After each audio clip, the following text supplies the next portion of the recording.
মতো আমার পিছু নিয়ে আছেন। ফলো করছিলেন কেন আমায়? আপনার এই নীরবতা কিন্তু অনেক কথা বলছে। আপনি যদি আরো চুপ থাকতে চান তাহলে সেটা কিন্তু উল্টো আপনার ক্ষতির কারণ হতে পারে। আমি আপনার ইন্টারভিউ নিতে চাই। ক্যামেরার সামনে বসে সত্যি কথা বলার সাহস কি আপনার আছে? ইন্টারভিউ? আমার মতো একটা নগণ্য মেকানিকের কথায় এই দুনিয়ার কার কি যায় আসে? তারপরেও কি সত্যি জানতে চান বলুন।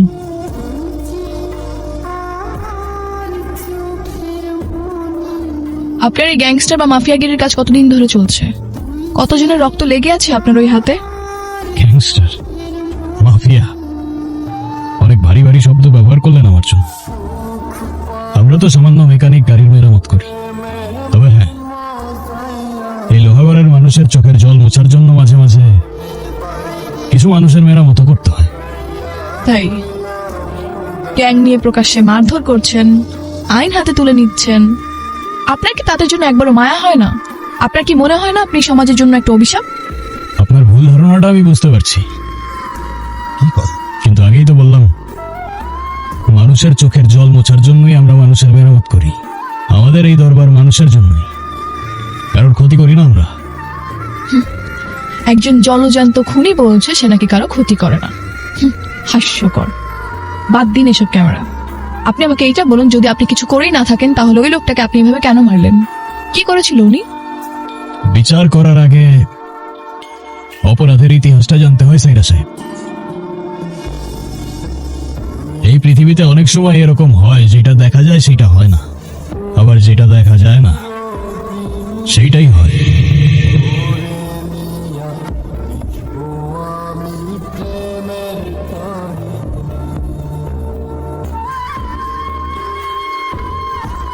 আজান, আজান, বাইরো। কি হয়েছে চাচা? আজান, ওনার জামাই খালি মারধর করে, দিন রাত নেশা করে থাকে। আপনি বলেন। বাবা, ঘরে চাল ডাল কিছুই নাই। কানে দুইটা দুল ছিল, নিতে আইছে। আমি বাধা দিছি দেখে আমার অনেক মারধর করছে।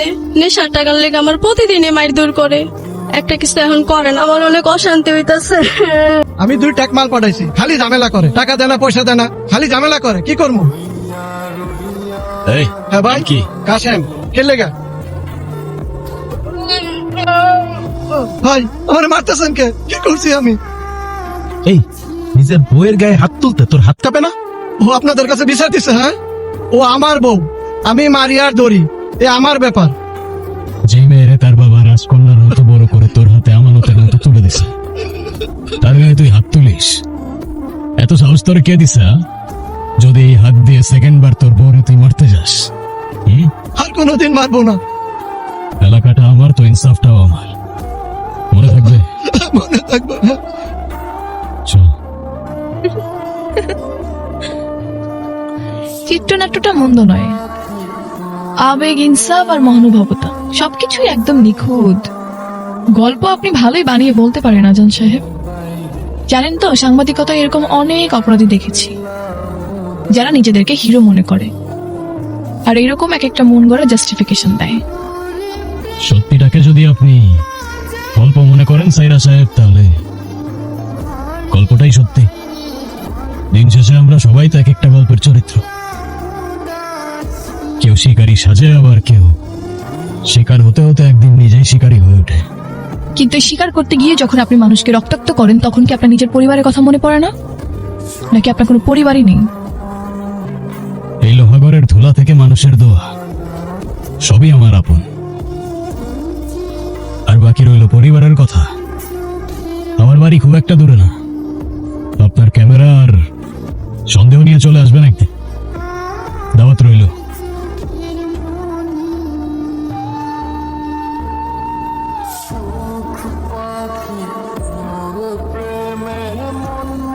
মা, চল।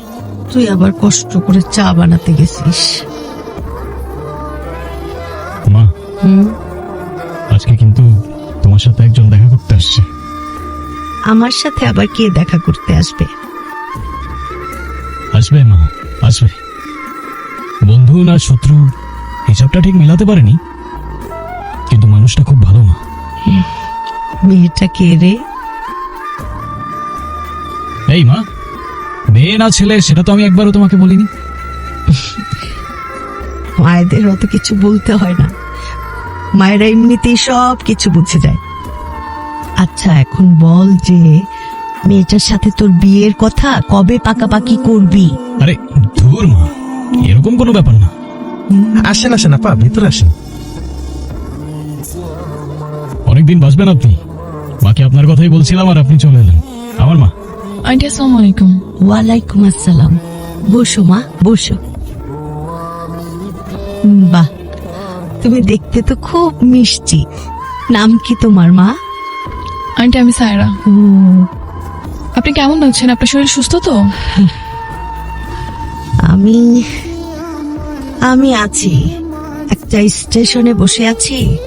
জীবনের শেষ ট্রেনটা কখন আসবে সেই অপেক্ষায় আছি। এই মা, কি বলছো তুমি? হ্যাঁ, ভাইজান, আপনি না থাকলেও আম্মা এইসবই বলে খালি।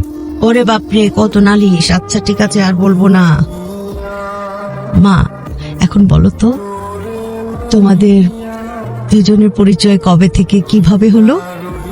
আন্টি আমি আমি সাংবাদিক মা।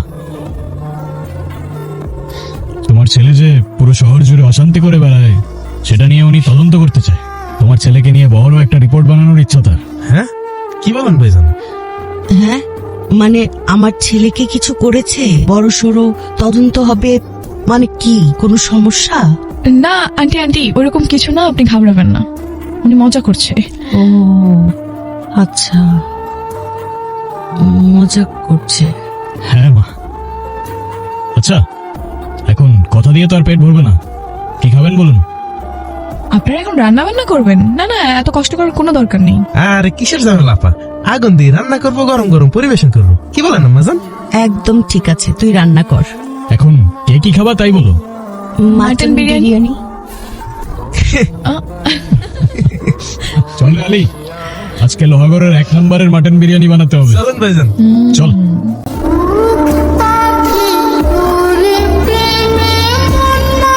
বিরিয়ানি রেডি। বাবা রে বাবা, যে সুঘ্রাণ।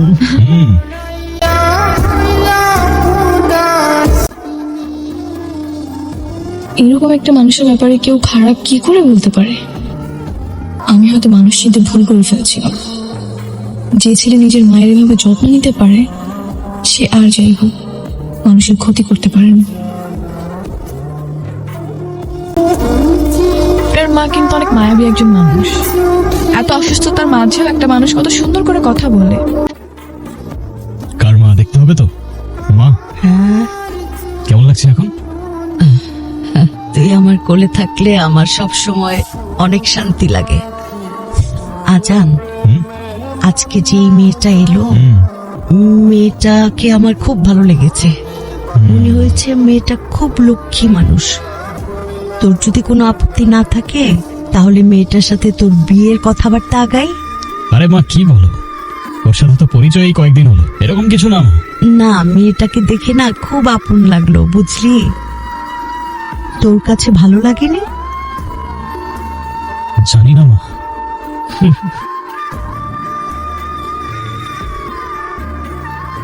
আজান,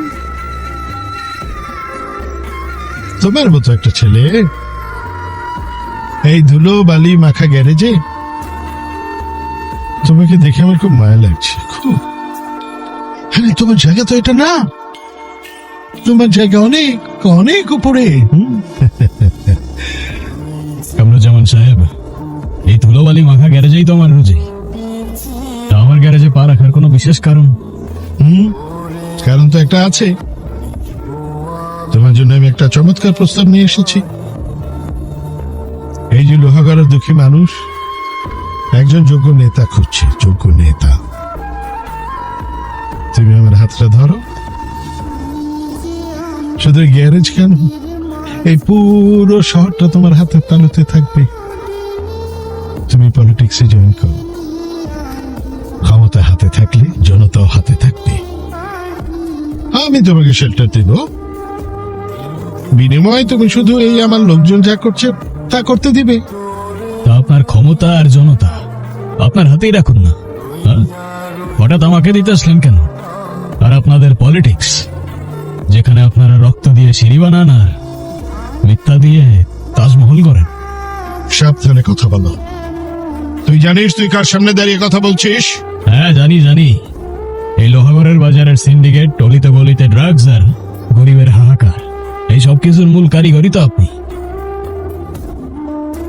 আপনাকে না চেনার কি আছে সাহেব? আর আপনি যে রাজনীতি ফেরি করতে আসছেন সেইটা অন্য কোথাও গিয়ে করেন, তাহলে হয়তো আপনার সময় অপচয় হবে না। আজাদ, অনেক হয়েছে, অনেক। আমি তোকে সম্মান দিতে এসেছিলাম, কিন্তু এখন বুঝলাম এই সম্মানের যোগ্য তুই না। আপনাকে তো আগেই বলেছিলাম স্বার্থ ছাড়া আসবেন একদিন আমার গ্যারেজে, শুধু হাত না হুকও মেলাবো, কিন্তু বিনিময়ে যদি জুলুম করার সার্টিফিকেট চান দুঃখিত। আফসোস, আপনি আসলেন ঠিকই, কিন্তু আপনার সেই স্বার্থ নিয়েই আসলেন। হেই, ভাইজান কই চাচা? ভাইজানের কোনো খোঁজ পাইতেছি না। আজাদ কোথায় আছে কিছু জানি না।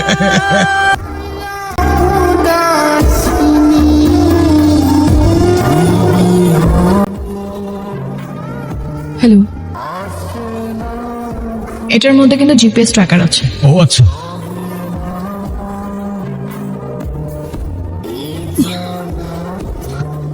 রাখ রাখ রাখ রাখ, তোকে আমি এখানে 1 সেকেন্ডে মারতে পারি, 1 সেকেন্ডে। আমি কি চাই জানিস? আমি চাই তুই মরে যাবার আগে জেনে যা, এই শহর আমার শহর, এই লোহাগড় আমার, আমার লোহাগড়।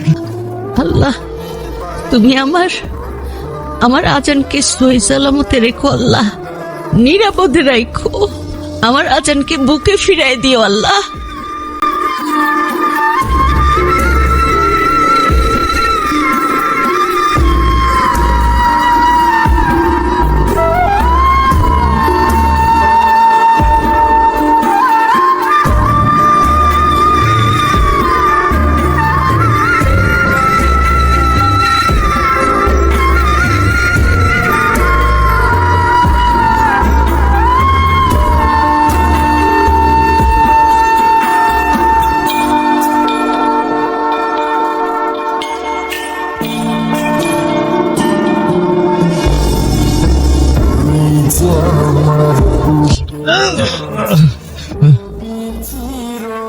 এই লোহাগড় না তোর না আমার, এই লোহাগড়, এই মাটি, এই শহর, এই দুনিয়া শুধুমাত্র একজনের, আর সে কোনো ইনসান না। সারা সারা, এই যে, এই যে দরগা সাহেব, এই যে আমার ছোট মেয়ের হত্যাকারী। আরে শিব, অভিনয় করে আর লাভ নেই, আপনার অভিনয় আপনি ছাড়া দেশবাসী দেখছে। মানে কি? আপনার সাজানো ফাঁদে আপনি নিজেই পড়ে গিয়েছেন, খেলা শেষ।